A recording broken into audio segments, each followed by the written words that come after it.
La première question, Alkis Ramdin de Informus. Moto apporte le ministre Boulel.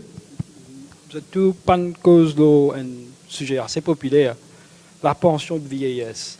Il y a un peu de confusion qui paye là, qui SAP, une cause dit oui.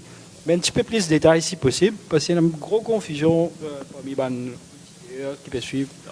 C'est est-ce que l'âge graduel de la pension qui est élevé 60 à 65 ans, est-ce que ça, il a arrêté et que la pension qui est éligible maintenant, c'est à partir de 60 ans, mais ciblé, comment on peut dire, 90% du monde pour gagner. Un petit peu plus de détails là, ça. Non. La première chose, ce que nous devons faire face avec les grandes réalités. Nous avons une population vieillissante. Nous reprenons en termes de qui peut arriver vers 60, combien de monde pour travailler et comment pour se tenir ceux qui sont éligibles pour gagner pension. Ce que le Premier ministre vient faire, il met un comité sur pied de ban experts et de ban actuaires, économistes, et ce n'est pas aucun travail fait avec légèreté.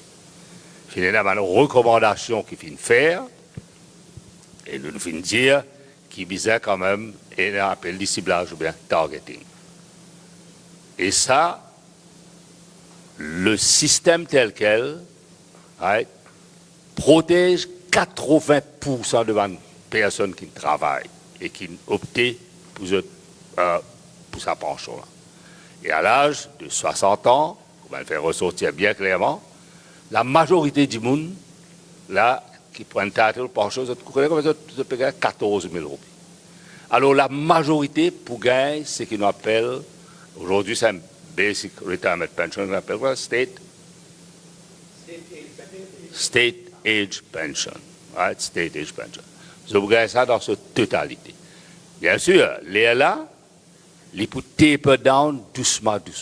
Jusqu'à ceux qui gagnent ce 50 000 roupies.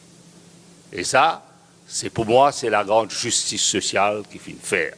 OK? Et bien sûr, et après, l'un des affaires mondiales, le National Pension, National Savings Fund, et le tout qu'on appelle contribution sociale générale, c'est une taxe, là, nous faisons sa contribution qu'ils ont fait faire, là, right? Que le patron est bien travailleur, right?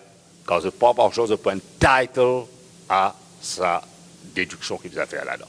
Donc, nous laissons le soin à ceux qui travaillent, un expert, donnent amplement détail. Mais le Premier ministre, Indiali, et bien sûr, nous pouvons venir avec un détail qui vient, mais voilà, ça c'est l'essentiel. Et l'essentiel, nous peut protéger la population comme a besoin.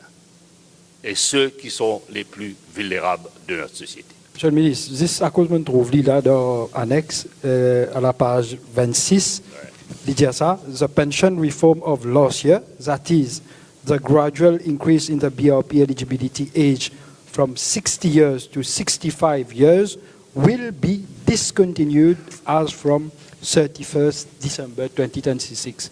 Donc, en un mot clair, il va arrêter. On va l'expliquer bien clairement. Pas qu'on va dire comme un trait de plume comme ça. Hein, OK? L'expliquer quel est le process et qui va procédure. Et bien sûr, 65 ans, c'est l'âge de la pension.